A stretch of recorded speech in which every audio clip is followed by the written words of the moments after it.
दोस्तों, आज की कहानी है मुझे जेठ जी का व्यवहार अजीब लगता है। दोस्तों, कहानी शुरू करने से पहले अगर आपने हमारे चैनल को सब्सक्राइब नहीं किया है तो सब्सक्राइब कर लीजिए ताकि आपके पास पहुंचे हर नया वीडियो।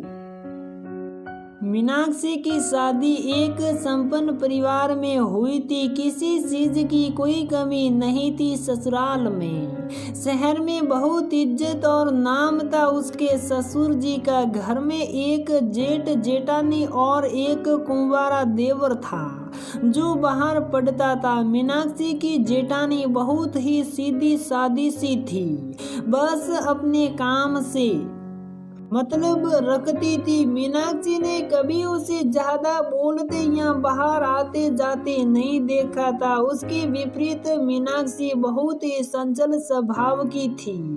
वो आजकल की लड़कियों की तरह हर वक्त अपडेट ही रहती थी। सगाई के वक्त तो मीनाक्षी की सासू माँ ने कहा था कि हमारे घर में किसी चीज की रोक टोक नहीं है। हमारे घर की बहुएं तो बेटियों की तरह रहती हैं। लेकिन शादी के बाद मीनाक्षी ने देखा कि बात बात पर सासू माँ टोकती रहती हैं। साड़ी के अलावा और कुछ पहनने की इजाजत नहीं थी। ससुर और जेठ के सामने सर पर पल्लू होना जरूरी है और जोर से हंसने पर भी पाबंदी थी। मीनाक्षी के पति विवेक का काम ऐसा था कि उन्हें कई बार शहर से बाहर जाना पड़ता था। ऐसे में जब मीनाक्षी घर पर रहती उसे अजीब तरह की इनसिक्योरिटी महसूस होती थी।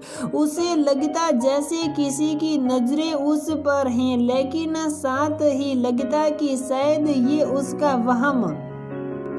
एक दिन जब वो रसोई में काम कर रही थी तो उसके जेठ जी रसोई में आए और मीनाक्षी से पानी मांगा। मीनाक्षी ने जैसे ही पानी का गिलास उनकी ओर बढ़ाया, उन्होंने मीनाक्षी के हाथ को कुछ इस तरह छुआ कि मीनाक्षी सिहर गई। उसे बहुत अजीब सा महसूस हुआ।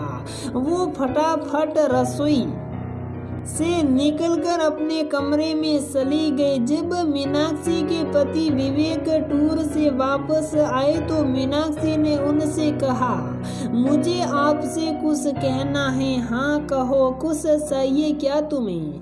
नहीं कुछ चाहिए नहीं, मुझे बड़े भैया का व्यवहार कुछ अजीब सा लगता है।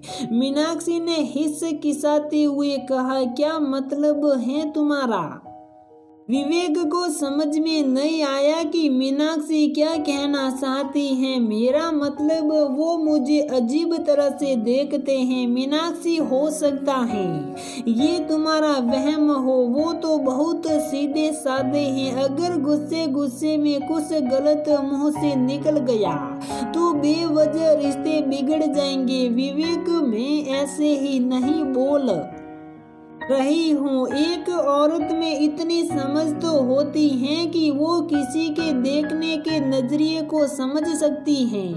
फिर भी अगर आप कह रहे हैं तो मैं भी इतनी जल्दी कोई इल्जाम नहीं लगाऊंगी। लेकिन यदि मुझे कभी ऐसा लगा तो मैं चुप भी नहीं रहूंगी। विवेक भी बहुत परेशान था क्योंकि वो मीनाक्षी को जानता था कि वो कभी इतनी बड़ी बात यूं ही नहीं बोलेगी। लेकिन अपने बड़े भाई पर बिना किसी सबूत के इल्जाम कैसे लगा दे।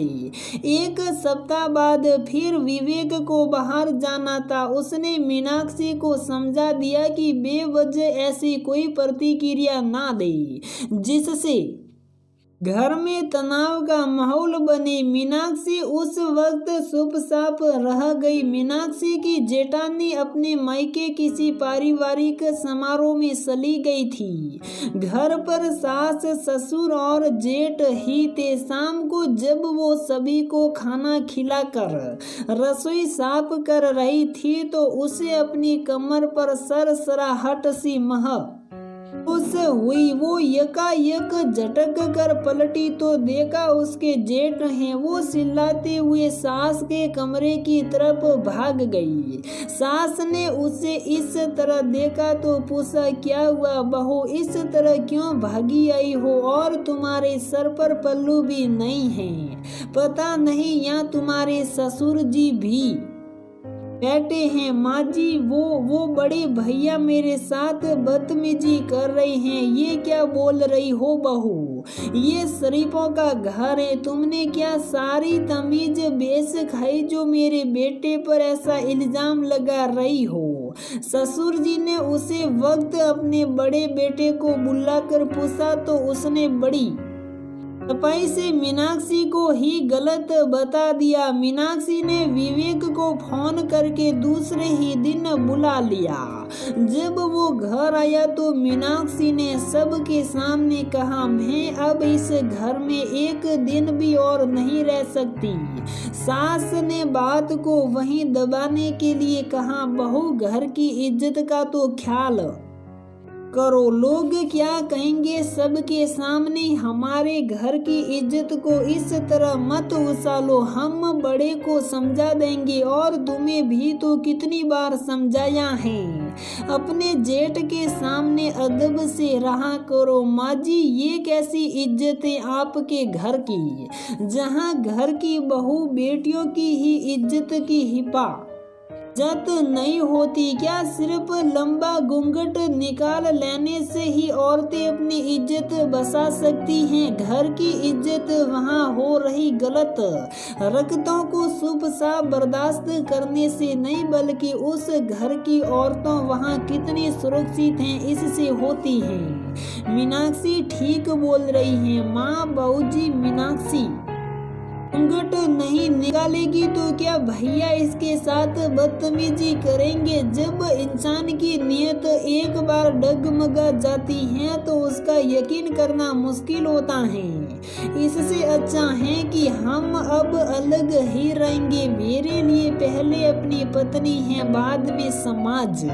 मीनाक्षी और विवेक ने फैसला ले लिया था और बाकी सब अपनी झूठी इज्जत को किसी तरह बचाने की कोशिश में थे। प्रिय दोस्तों, कई बार ऐसा होता है कि घर में हो रही छोटी छोटी घटनाओं को घर की इज्जत के नाम पर दबा दिया जाता है और जब बाद में वो घटनाएं बड़ा रूप ले लेती हैं तो पछतावे के अलावा कुछ नहीं रह जाता। इससे अच्छा है शुरुआत में ही इसके खिलाफ आवाज उठाई जाए ताकि बात बढ़ने से पहले ही खत्म हो जाए। तो दोस्तों, हमारी ये कहानी यहीं पर समाप्त होती है। अगर आपको हमारी ये कहानी पसंद आती है तो प्लीज वीडियो को लाइक करें, शेयर करें और हमारे चैनल को सब्सक्राइब जरूर करें।